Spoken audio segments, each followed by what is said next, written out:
ఇప్పటికైనా కూడా నేను ఈ అధికారులు మన కరీంనగర్ జిల్లాలో ఉన్న అధికారులకి నేను రిక్వెస్ట్ చేస్తా ఉన్నా, ఇక్కడ ఉన్న ఈ జిల్లా మంత్రి అయిన పొన్నం ప్రభాకర్ గారి మాటల పడి మీరు ఆగంగాకుర్రి. ఈ పొన్నం ప్రభాకర్ గారి మాటల్లో పడి జమ్మికుంట ఎంఆర్ఓ గారు జైలుకు వేరు, కమలాపూర్ ఎంఆర్ఓ గారు జైల్లోనే ఉన్నారు. ఈయన మాత్రం మంచిగా తిరుగుతున్నాడు, అధికారులను ఇరికిస్తున్నాడు. ఈయన మంచిగా సపడేకుంటున్నాడు. ఈయన ఇల్లీగల్ పనులు ఏమంటే మీరు దయచేసి మీరు చేసి ఆయన మాటల ట్రాప్ లో పడి మీరు ఇబ్బంది పడకుండా అని చెప్పి నేను సందర్భంగా తెలియజేస్తా ఉన్నాను. ఖచ్చితంగా నేను కూడా రేపు నేను కూడా స్పీకర్ గారి దగ్గరికి పోయి ప్రివిలేజ్ మోషన్ ఖచ్చితంగా డిఓ గారి మీద సిఓ గారి మీద ఖచ్చితంగా నేను మూవ్ చేస్తా అని చెప్పి కూడా ఈ సందర్భంగా మీ ద్వారా తెలియజేస్తా ఉన్నాను. ఖచ్చితంగా వీళ్ళకి ప్రివిలేజ్ మోషన్ మూవ్ చేస్తాం. రేపు అసెంబ్లీలో కూడా ఈ మాటని మేము గలమెత్తాం. ఈ కేసులు ఎట్లా పెడతారని చెప్పి కూడా మేము ఖచ్చితంగా అడుగుతామని చెప్పి కూడా ఈ సందర్భంగా తెలియజేస్తా ఉన్నాం. ఇంకోటి కూడా చెప్తా ఉన్నాం, ఈ ప్రభుత్వానికి చెప్తా ఉన్నాం, మీరిట్లా మా మీద ఒత్తిళ్లు పెట్టి కేసులు పెట్టిస్తే ఈడ మేము భయపడేటోళ్ళం కాదు. ప్రజల సమస్యల మీద ఖచ్చితంగా కొట్లాడతాం, మా గలం ఎప్పుతాం.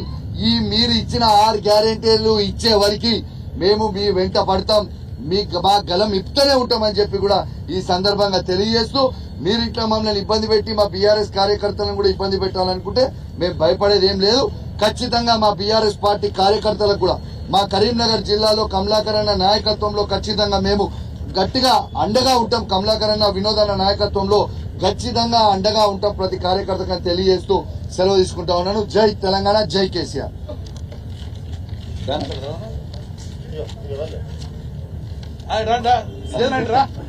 ప్రివిలేజ్ కమిటీ ఖచ్చితంగా ప్రివిలేజ్ మోషన్ మూవ్ చేసేది ఖచ్చితంగా డిఓ గారి మీద, ఇలా జిల్లా పరిషత్ సిఓ గారి మీద ఖచ్చితంగా నేను ప్రివిలేజ్ కమిటీకి పోయి మోషన్ మూవ్ చేస్తా గ్యారెంటీస్. ఇక వీళ్ళిద్దరనే కాదు, ఏ అధికారి అయినా ఇట్లాంటి అన్యాయం చేస్తే మాత్రం ఖచ్చితంగా చేస్తా. ఇప్పుడు ఇద్దరు అధికారులు అన్యాయం మాకు చేశారు కాబట్టి మాది ఇలా మా విధులకు కూడా ఆటంకం కల్పించారు కాబట్టి ఖచ్చితంగా వాళ్ళ మీద ఇప్పుడు కేసు నమోదు చేసినాం. రేపు ప్రివిలేజ్ మోషన్ కూడా మూవ్ చేస్తామని చెప్పి సందర్భంగా తెలియజేస్తా ఉన్నాం. Thank you very much.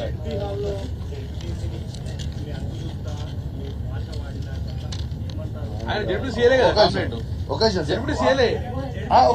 నిమిషం ఫస్ట్ థింగ్ అలాగే ఒక నిమిషం అని ఇచ్చింది రైట్. జెడ్పీటీసీ గారి విషయంలో కూడా చెప్తున్నా, ఫస్ట్ థింగ్ నిర్సిగ్గుగా నిర్లజ్జగా బీఆర్ఎస్ పార్టీ బీఫామ్ మీద గెలిచి డబ్బులకి అమ్ముడు పోయేటోడు కూడా మమ్మల్ని మాట్లాడితే ఎట్లమని. ఇలా కేసీఆర్ గారు బీఫామ్ ఇచ్చి గెలిపించారు. ఎవరైనా కావచ్చు, జెడ్పీటీసీ కావచ్చు, ఎంపీటీసీ కావచ్చు, ఎమ్మెల్యేలు కావచ్చు, ఎంపీలు కావచ్చు, ఎవరైనా కావచ్చు. ఇలా మేము మా పార్టీ దాని బీఫామ్ మీద గెలిస్తే నీకు నిజంగా అంత రేషం ఉంటే, నీకు నిజంగా మీ ఈ పార్టీస్ పెట్టిపోయి అమ్ముడు పోయేటోళ్ళు, అమ్ముడు పోయే ఎమ్మెల్యేలకు కావచ్చు, అమ్ముడు పోయే జెడ్పీటీసీలు కావచ్చు, అమ్ముడు పోయే ఎంపీపీలు కావచ్చు, అమ్ముడు పోయే ఎంపీటీసీలు కావచ్చు, అమ్ముడు పోయే కౌన్సిలర్లు కావచ్చు. నేను చెప్తున్నా, మీకు నిజంగా అంత రేషం ఉంటే కేసీఆర్ ఇచ్చిన బీఫామ్ మీద గెలిచిన వాళ్ళు రాజీనామా చేసి పోరాదు పోయి మిమ్మల్ని ఓడున్నామంటుండేడా. బరాబర్ వాళ్ళ ఇష్టం ఉన్నచ్చు వాళ్ళ నోటికి వచ్చినట్టు వాళ్ళు మాట్లాడితే మేము ఎందుకు ఊకుంటామండి. ఖచ్చితంగా మేము కూడా ఘాటుగానే స్పందిస్తాం. ఈడ భయపడేది ఉండదు.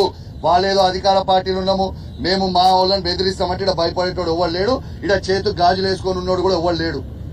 101% వాళ్ళు చేసేది అన్యాయం, వాళ్ళు చేసేది తప్పు. అసలు అక్కడ ఉన్న జెడ్పీటీసీ ఒక రౌడీ షీటర్ని పెట్టి ఆ రౌడీ షీటర్ మాట్లాడితే కూడా నేను జవాబు చెప్పాను. ఖచ్చితంగా ఒక రౌడీ షీటర్కి నేను జవాబు చెప్పాల్సిన అవసరం లేదు. Thank you very much.